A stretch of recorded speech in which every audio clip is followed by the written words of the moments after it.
Hello Fanaran student of class 10th. In this video we will start our chapter 4 of economics. The chapter name is globalization and the Indian economy. Now before discussing this chapter in detail, just figure it out just what is happening around yourself. As a consumer, that everyone is a consumer consuming things. So consumer, as a consumer in today's world in which we are living, just check it out what is happening. We find today the markets in India full of latest variety of goods. We find the various and latest models of mobile phones, digital cameras, television sets, shirt, toys, shoes and electric appliances. Apart from this, we also see new and latest models of automobiles on Indian roads. The consumer today now has a number of alternatives and choices when he or she goes to the market.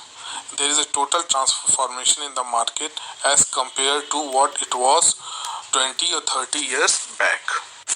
Consumers in today's world have a wide choice of goods and services. An explosion of brands can be seen in all goods and services. The last one decade has witnessed a major shift in the Indian market as well. People are enjoying better services in the telecommunication, transportation sector and service sector.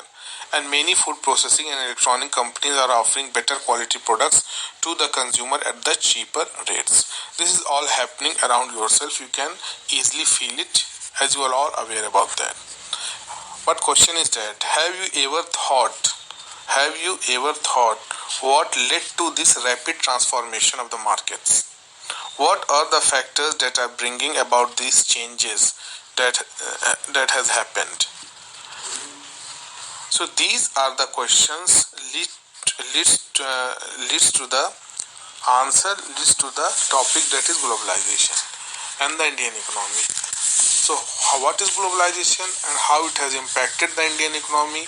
And that's all the things that you are noticing in the market. It is a result of this globalization and the Indian economy which is connected to it.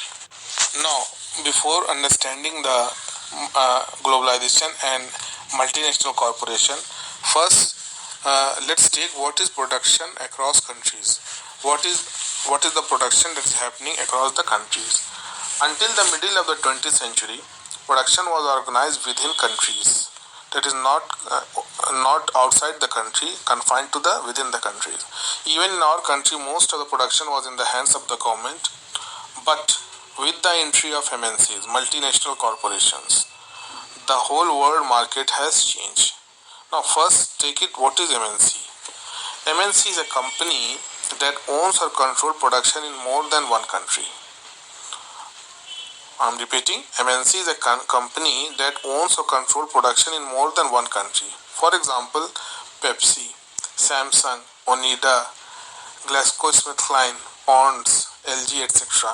Because this company owns and controls production in more than one country. It has presence of itself in more than one country. That's why it is known as multinational, because their presence in the multinational.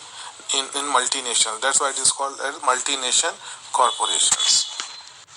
Now, these MNCs have been a major force in the process of globalization since the last 30 years. Globalization has been facilitated by several factors. Number one, rapid improvement in technology. Number two, liberalization of trade and investment policies. Number three, pressure from international organizations such as World Trade Organization. So these three factors, important factors, led to the globalization. So I think you have got the topic globalization, MNC and production across countries. In next video, we will discuss other topic. Thank you, student. Thank you very much.